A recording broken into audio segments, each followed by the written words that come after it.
oposição muito clara organiza e domina a vida cotidiana dos Guaiaqui.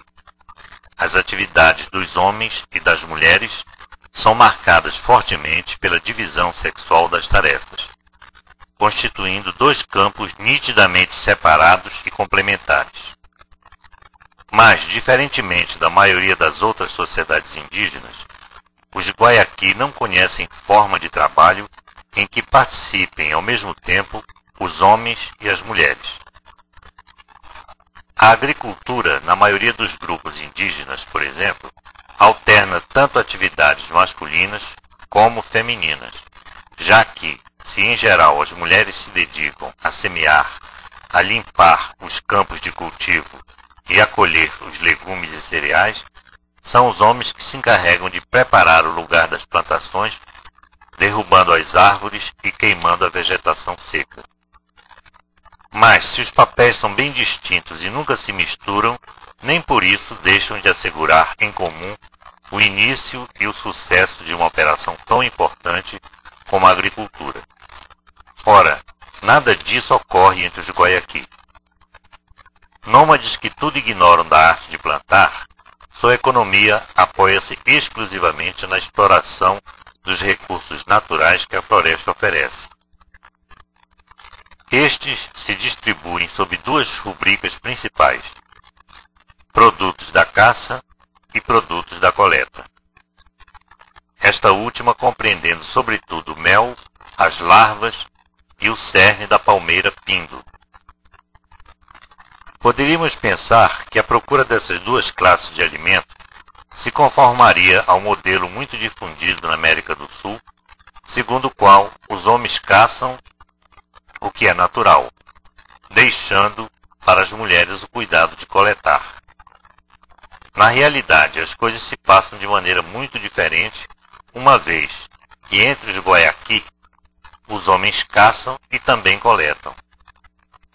Não que, mais atentos que outros ao lazer de suas esposas, quisessem dispensá-las das tarefas que normalmente lhes caberiam.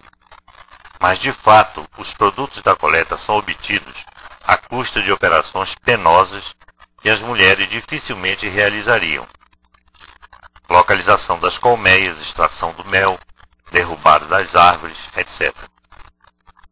Trata-se então de um tipo de coleta que concerne bem mais as atividades masculinas, ou, em outros termos, a coleta conhecida em outros lugares da América e que consiste na obtenção de bagas, frutas, raízes, insetos, etc., é quase inexistente entre os Guaiaqui, pois na floresta por eles ocupada não são abundantes os recursos desse gênero. Então, se as mulheres praticamente não coletam, é porque nela quase nada existe para ser coletado. Consequentemente, como as possibilidades econômicas dos Guaiaqui estão culturalmente reduzidas pela ausência da agricultura e naturalmente reduzidas pela relativa raridade dos alimentos vegetais, a tarefa cada dia recomeçada de procurar alimentação para o grupo incumbe essencialmente aos homens. Isso não significa que as mulheres não participam na vida material da comunidade. Além de lhes caber a função decisiva para os nômades do transporte dos bens familiares, as esposas dos caçadores fabricam cestos, potes, cordas para os arcos, elas cozinham, cuidam das crianças, etc.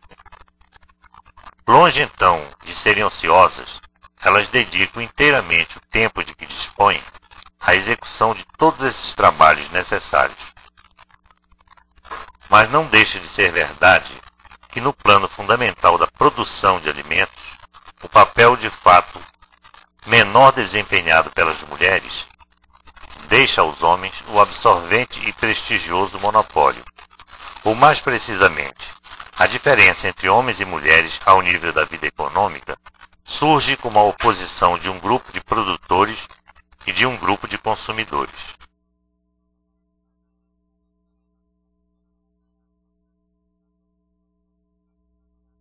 O pensamento Guaiaqui, como veremos, exprime claramente a natureza dessa oposição, que, por estar situada na própria raiz da vida social da tribo, comanda a economia de sua existência cotidiana e oferece sentido a todo um conjunto de atitudes na qual se liga a trama das relações sociais. O espaço dos caçadores nômades não se pode repartir segundo as mesmas linhas que o dos agricultores sedentários. O espaço da cultura dos agricultores, constituído pela aldeia e pelos campos de cultivo, e em espaço da natureza, ocupado pela floresta circundante, se estrutura em círculos concêntricos. Para os Guayaqui, ao contrário, o espaço é constantemente reduzido à pura extensão onde é abolida, ao que parece, a diferença da natureza e da cultura. Existe entre os Guayaqui um espaço masculino e um espaço feminino, respectivamente definidos pela floresta, onde os homens caçam, e pelo acampamento, onde reinam as mulheres. Sem dúvida, as paradas para descansar são muito provisórias. Elas raramente duram mais de 3 dias. Mas é o lugar de repouso onde se consome a alimentação preparada pelas mulheres, ao passo que a floresta é o lugar do movimento especialmente destinado às incursões dos homens em busca da caça. Não poderíamos, evidentemente, tirar desse fato a conclusão de que as mulheres são menos nômades que seus esposos. Mas por causa do tipo de economia em que está apoiada a existência da tribo, os verdadeiros senhores da floresta são os caçadores. Eles efetivamente a cercam, pois são obrigados a explorá-la com minúcia para explorar sistematicamente todos os seus recursos. Espaço do perigo, do risco, da aventura sempre renovada para os homens, para as mulheres a floresta é ao contrário, espaço percorrido entre 2 etapas. Travessia monótona e fatigante durante as mudanças. Simples, extensão neutra.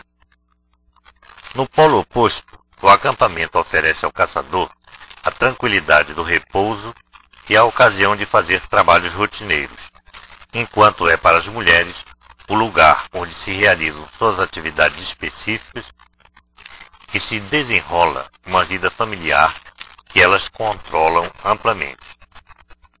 A floresta e o acampamento encontram-se assim dotados de sinais contrários, conforme se trate de homens ou de mulheres.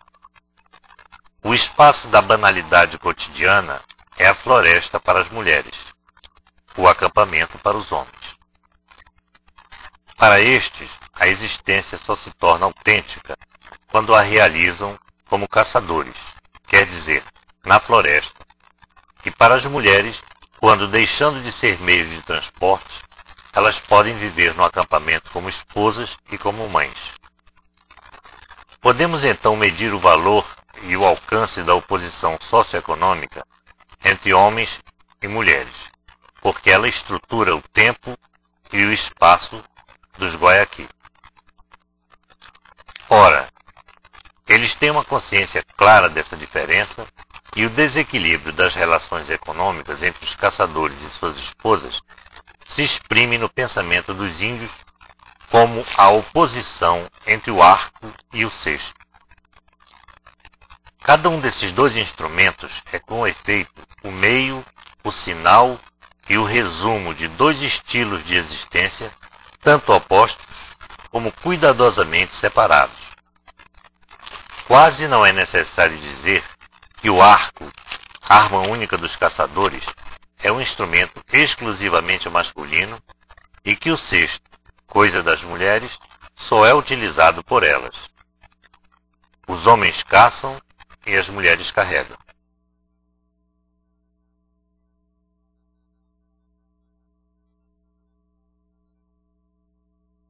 A pedagogia dos Guayaqui se estabelece principalmente nessa grande divisão de papéis. Logo aos 4 ou 5 anos, o menino recebe do pai um pequeno arco adaptado ao seu tamanho. A partir de então, ele começa a se exercitar na arte de lançar com perfeição uma flecha. Alguns anos mais tarde, oferecem-lhe um arco muito maior, flechas já eficazes, e os pássaros que ele traz para sua mãe são a prova de que ele é um rapaz sério e a promessa de que será um bom caçador. Passam-se ainda alguns anos e vem a época da festa de iniciação. O lábio inferior do jovem de cerca de 15 anos é perfurado. Ele tem o direito de usar o ornamento labial, o beta, e é então considerado um verdadeiro caçador, um Kibushu ET, ou seja, caçador. Isso significa que um pouco mais tarde ele poderá ter uma mulher e deverá, consequentemente, prover as necessidades do novo lar. Por isso, o seu primeiro cuidado, logo que se integra na comunidade dos homens, é fabricar para si um arco. De agora em diante, membro produtor do bando, ele caçará com uma arma feita por suas próprias mãos, e apenas a morte ou a velhice o separarão de seu arco. Complementar e paralelo é o destino da mulher. Menina de 9 ou 10 anos recebe de sua mãe uma miniatura de cesto, cuja confecção ela acompanha atentamente. Ela nada transporta sem dúvida, mas o gesto gratuito de sua marcha, cabeça baixa e pescoço estendido nessa antecipação do seu esforço futuro, a prepara para seu futuro próximo, pois o aparecimento por volta dos 12 ou 13 anos da primeira menstruação e o ritual que sanciona a chegada da sua feminilidade fazem da jovem virgem uma daré, ou seja, uma mulher que será logo esposa de um caçador. Como primeira tarefa do seu novo estado e marca da sua condição definitiva, ela fabrica então o seu próprio cesto, e cada um dos dois, o jovem e a jovem, tanto senhores como prisioneiros, um do seu cesto, o outro do seu arco, ascendem dessa forma à idade adulta. Enfim, quando morre um caçador, seu arco e suas flechas são ritualmente queimados, como o é também o último cesto de uma mulher, pois como símbolos das pessoas não poderiam sobreviver a elas. Os Guayaqui aprendem essa grande oposição, segundo a qual funciona sua sociedade, por meio de um sistema de proibições recíprocas. Uma proíbe as mulheres de tocarem o arco dos caçadores, outra impede os homens de manipularem o cesto. De um modo geral, os utensílios e instrumentos são sexualmente neutros, se pode dizer. O homem e a mulher podem utilizá-los indiferentemente. Só o arco e o cesto escapam a essa neutralidade. Esse tabu sobre o contato físico com as insígnias mais evidentes do sexo oposto permite evitar, assim, toda transgressão da ordem sociossexual que regulamenta a vida do grupo.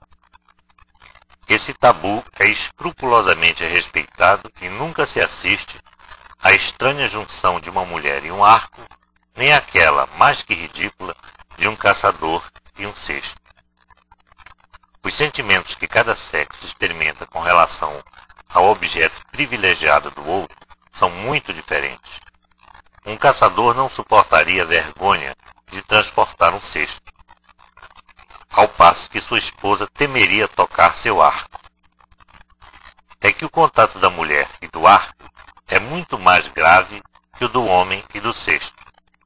Se uma mulher pensasse em pegar um arco, ela atrairia certamente sobre seu proprietário o pané, quer dizer, o azar na caça, o que seria desastroso para a economia dos Guayaqui.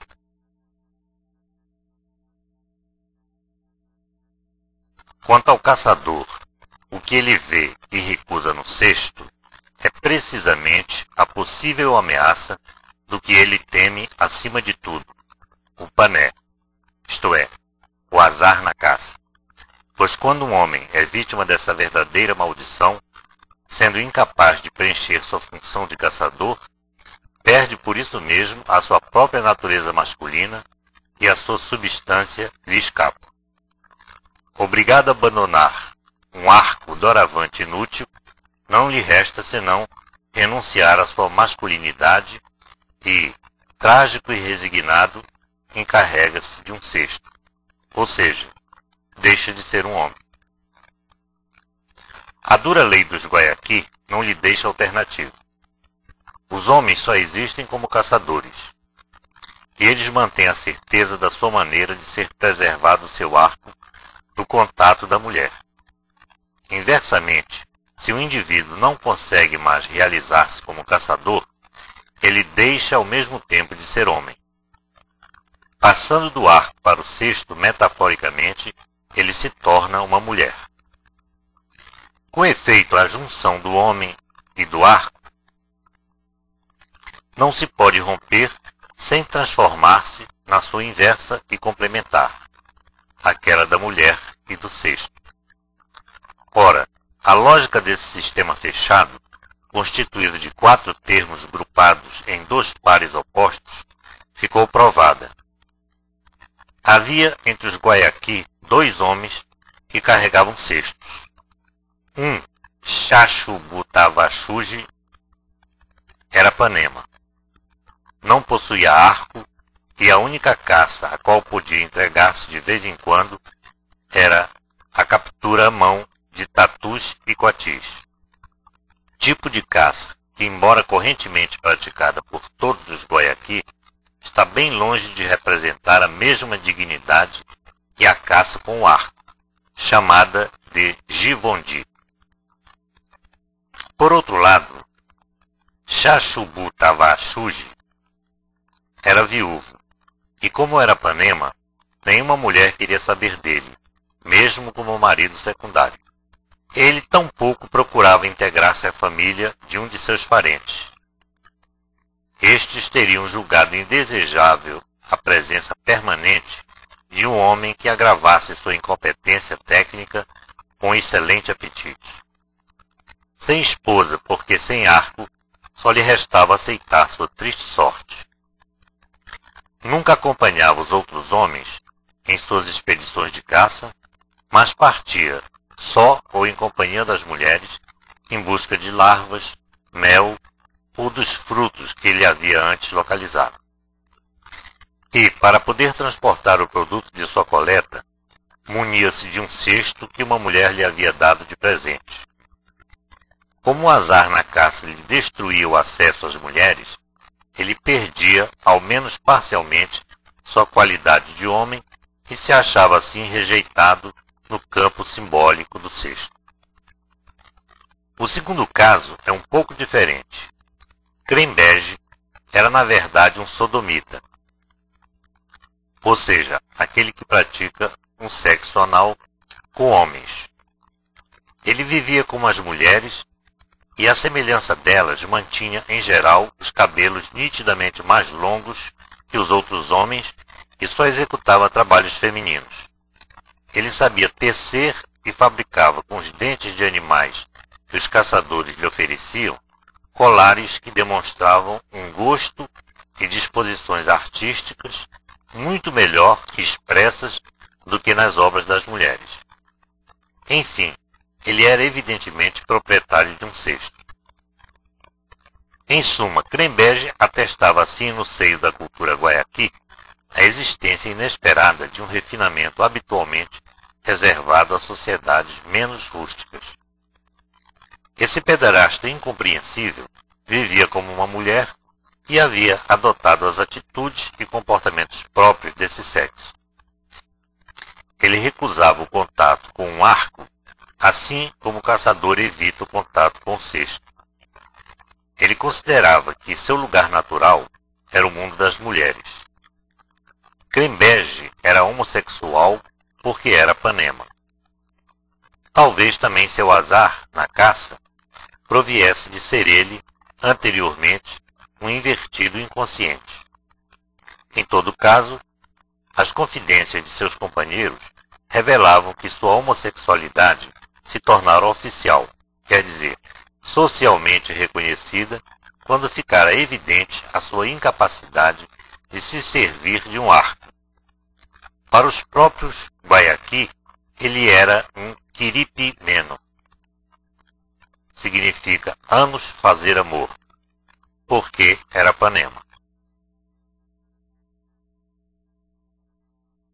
Os axé, isto é, os caçadores, mantinham, aliás, uma atitude muito diferente com relação a cada um dos dois carregadores de cesto que acabamos de evocar.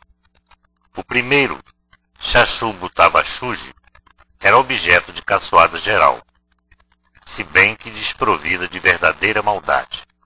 Os homens o desprezavam bastante nitidamente. As mulheres caçoavam dele e as crianças tinham por ele um respeito muito menor do que pelos outros adultos. Crembege, ao contrário, não despertava nenhuma atenção especial. Consideravam-se evidentes e adquiridas a sua incapacidade como caçador e a sua homossexualidade. De tempos em tempos, certos caçadores faziam dele seu parceiro sexual, manifestando nesses jogos eróticos mais libertinagem, ao que parece, do que perversão. Mas não ocorreu nunca por parte deles qualquer sentimento de desprezo para com ele. Esses dois Guayaqui se mostravam desigualmente adaptados à sua própria sociedade e ao seu respectivo estatuto. Crembege estava tão à vontade, tranquilo e sereno em seu papel de homem tornado mulher, quanto Xaxubutabaxuji parecia inquieto, nervoso e frequentemente descontente. Como se explica essa diferença introduzida pelos axé no tratamento reservado a dois indivíduos que, ao menos no plano formal, eram negativamente idênticos? É que, ocupando ambos uma mesma posição em relação aos outros homens, uma vez que os dois eram Panema, seu estatuto positivo deixaria de ser equivalente, pois um deles, Xaxubutabaxuji, embora obrigado a renunciar parcialmente às determinações masculinas, permanecera um homem, enquanto o outro, Crembege, assumira até as últimas consequências sua condição de homem não caçador, tornando-se uma mulher. Ou, em outros termos, Crembege havia encontrado, por meio de sua homossexualidade, o seu lugar, ao qual o destinava logicamente sua incapacidade de ocupar o espaço dos homens. O outro, em compensação, recusando o movimento dessa mesma lógica, estava eliminado do círculo dos homens, sem, entretanto, com isso, integrar-se ao das mulheres. O que significa dizer que, literalmente, ele não estava em lugar nenhum, e que sua situação era muito mais incômoda que a de Crembege. Crembege ocupava aos olhos dos axé um lugar definido, embora paradoxal. Sua posição no grupo resultava normal, mesmo que essa nova norma fosse a das mulheres.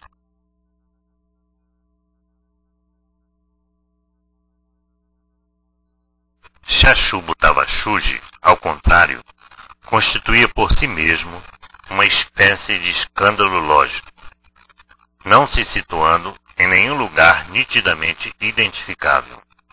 Ele escapava do sistema e introduzia nele um fator de desordem. O anormal, sob certo ponto de vista, não era o outro, mas ele. Daí, sem dúvida, a agressividade secreta dos Guayaqui com relação a ele, que se manifestavam por vezes nas caçoadas.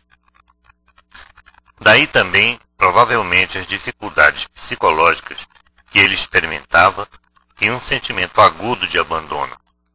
Tão difícil é manter nessa sociedade a conjunção de um homem e de um cesto. Xaxubutabaxuji queria pateticamente permanecer um homem sem ser um caçador. Ele se expunha assim ao ridículo e, portanto, às caçoadas, pois era o ponto de contato entre duas regiões normalmente separadas. Pode-se supor que esses dois homens mantivessem ao nível de seu cesto a diferença das relações que tinham com sua masculinidade.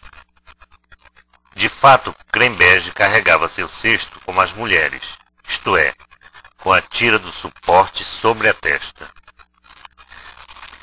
Quanto a Chachubo Tavachuji, colocava a tira sobre o peito e nunca sobre a testa. Era claramente uma maneira desconfortável e muito mais fatigante do que a outra, de transportar o cesto, mas era também para ele o único meio de mostrar que, mesmo sem arco, continuava sendo um homem. Vimos então que a ordem natural aceita certas diferenças, mas não suporta a confusão. Vimos também que na organização social dos Guayaqui, a identidade sexual da tribo fica preservada quando distribui as tarefas masculinas e femininas, determinando assim os seus símbolos no plano da cultura. Sua organização social vincula a identidade sexual ao trabalho, à economia, aos símbolos arco e cesto e ao mito Panema Azar. Não é apenas a prática sexual ou a genitália que identifica e difere o masculino do feminino nessa sociedade com modelo cultural preservado e em equilíbrio. Essa prática de representar o sexo entre eles é o resultado da forte integração sociocultural, onde todos os elementos, tarefas, símbolos, economia, identidade e mito estão indissoluvelmente ligados para permitir a tradição do grupo e facilitar a vida grupal. Cabe agora uma pergunta: em que lugar do mundo civilizado podemos encontrar um modelo cultural tão equilibrado e saudável para o desenvolvimento psicossocial dos indivíduos? A expressão cultura civilizada possui algum sentido coerente? A homossexualidade encontrada na vida civilizada resulta de uma desorganização cultural progressiva e expressa a desorganização dos sentimentos, princípios e valores que normalmente existem e se encontram integrados nos modelos socioculturais organizados. A preferência sexual depende menos de uma simples escolha individual e está diretamente relacionada ao modo de viver e conviver dentro de parâmetros pré-determinados e bem definidos pela cultura dos grupos sociais.